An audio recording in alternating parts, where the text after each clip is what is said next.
সবাইকে তার জন্য আমাদের এই ইন্টারন্যাশনাল উইমেন্স ডের জন্য সবাইকে আমি উইশেস জানাচ্ছি।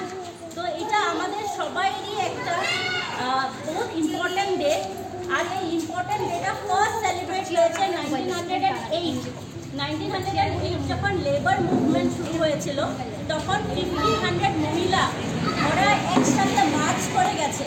তো ভাবো কত বড় একটা কন্ট্রিবিউশন আমাদের মহিলাদের জন্য, যে ওরা 15,000 মহিলা একসাথে মানে প্রসেশন চালিয়ে ওরা বলছে যে আমরা যে কাজ করি আমাদের কাজের জন্য ইকুয়াল পেমেন্ট হতে লাগবে, আর আমরা যে কাজ করি ওটার জন্য ইকুয়াল রেসপেক্ট হতে হবে।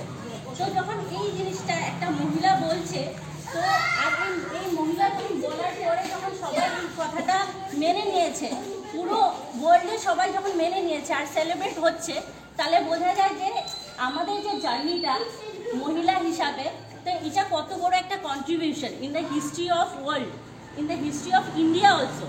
তো এখন ওয়ার্ল্ডের কথা বলার পরে আমি আসবো যে ইন্ডিয়াতে আমরা কেমনভাবে আমরা ফাইট করেছি।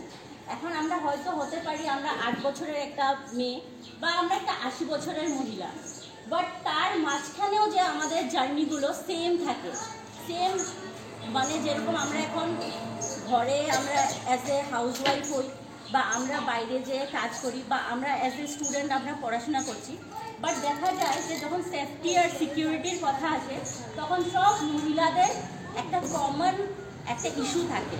কমন ইস্যুটা হলো ভায়োলেন্সের এগেনস্ট ফাইট করা।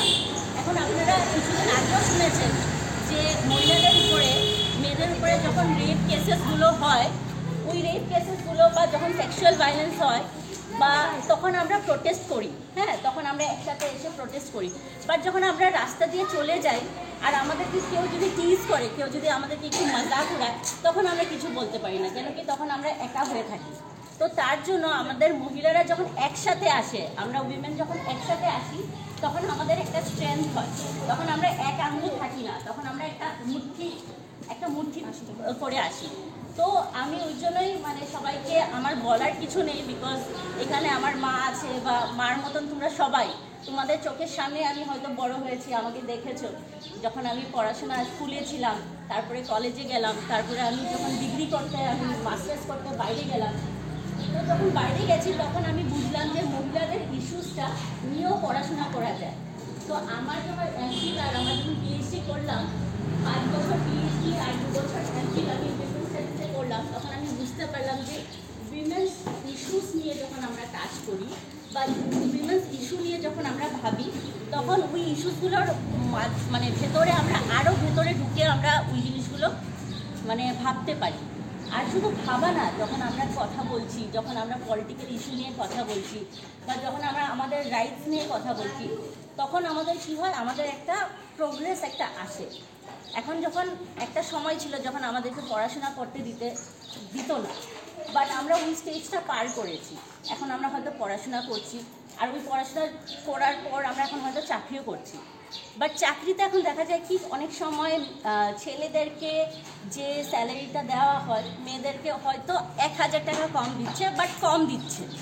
তো ওই জিনিসটা আমরা কীভাবে কভার করবো, ওই জিনিসটা কীভাবে আমরা বলবো যে না, যদি একটা মানুষ যদি সেম টাইম সেম কাজ করে, তাহলে ও মহিলা হোক বা জেন্টস হোক, দুজনকে একটা সেম অ্যামাউন্টের পয়সা দেওয়া দরকার। আর শুধু সেম অ্যামাউন্টের পয়সা না, একটা রেসপেক্ট দেওয়ার দরকার। এখন আমরা যদি একটা স্যার আসে, তো আমরা স্যারকে চেয়ার দিয়ে দিই, বসো বসো বলে, কিন্তু আমরা যখন মহিলারা যাই, তো আমাদেরকে কেন দেওয়া হয় না?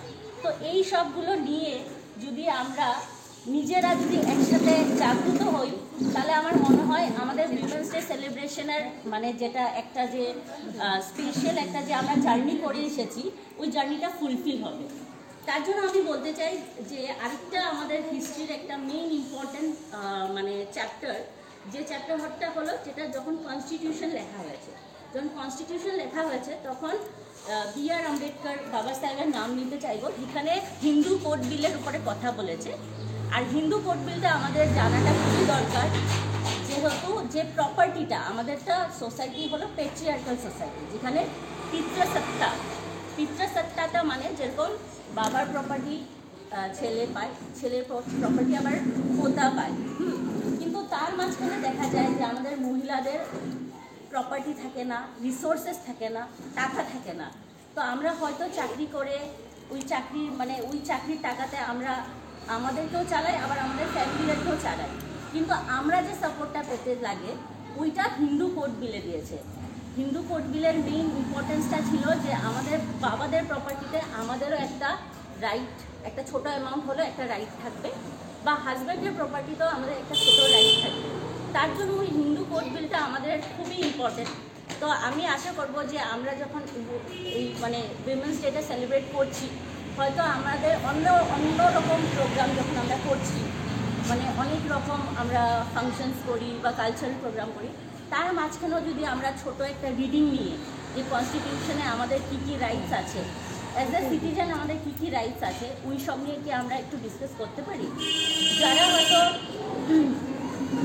কনস্টিটিউশন নিয়ে পড়াশোনা করে, হয়তো আমরা ওদেরকে কাউকে একজন ডেকে, হ্যাঁ, তো ওই ডিসকাশনটা আমরা চালাতে পারি। আর শুধু প্রপার্টি রাইটস না, তারপরেও অনেক কিছু আছে। যখন ম্যাটারনিটি লিভ, এখন যারা চাকরি করে হয়তো ওরা জানবেন যে যখন আমরা চাকরিতে যাই তখন আমাদের প্রাইভেট জবে কী হয়, আমাদেরকে ম্যাটারনিটি লিভে আমাদেরকে টাকা দেয় না, হয়তো আমাদের চাকরিটা ছেড়ে দিতে হয়, ঠিক আছে? আর ওই চাকরিটা ছেড়ে দেওয়ার জন্য আমাদের কী হয়, চাকরিটা ড্রপ আউট হয়ে যায়। হয়তো আমরা চাকরি করছিলাম, কিন্তু বিয়ের পর বাচ্চা কাচ্চা হওয়ার পর আমাদের আর ওই ফেরত যাওয়া হয় না ওই চাকরিতে। তো যদি এই জিনিসগুলো যদি আমরা না ভাবি, তখন আমরা একা একা ভেবে আমরা কিছু করতে পারবো না, একা একা শুধু কানতেই পারবো, একা একা তখন কিছু ভাবা যায় না। তো সেম আমি বলছি আবার যারা হাউসওয়াইফরা যারা কাজ করে, ঘরের সব কিছু কাজে কন্ট্রিবিউশন করে, বাচ্চাদেরকে টেক কেয়ার করার থেকে, হাজব্যান্ডকে অফিসে যাওয়ার জন্য প্রিপেয়ার করার থেকে, আমরা কালকে হাজব্যান্ড কী খাবে কি না খাবে আমরা রাত্রে ভেবে রাখি যে অফিসে যাওয়ার আগে আমরা কী খাওয়িয়ে পাঠাবো হাজব্যান্ডকে, হ্যাঁ, বাচ্চাদেরকে কী খাওয়িয়ে পাঠাবো। কিন্তু ওরকম কি ওরাও আমাদের কথা ভাবে? যদি না ভাবে তাহলে হয়তো আমাদেরই ভাবতে হবে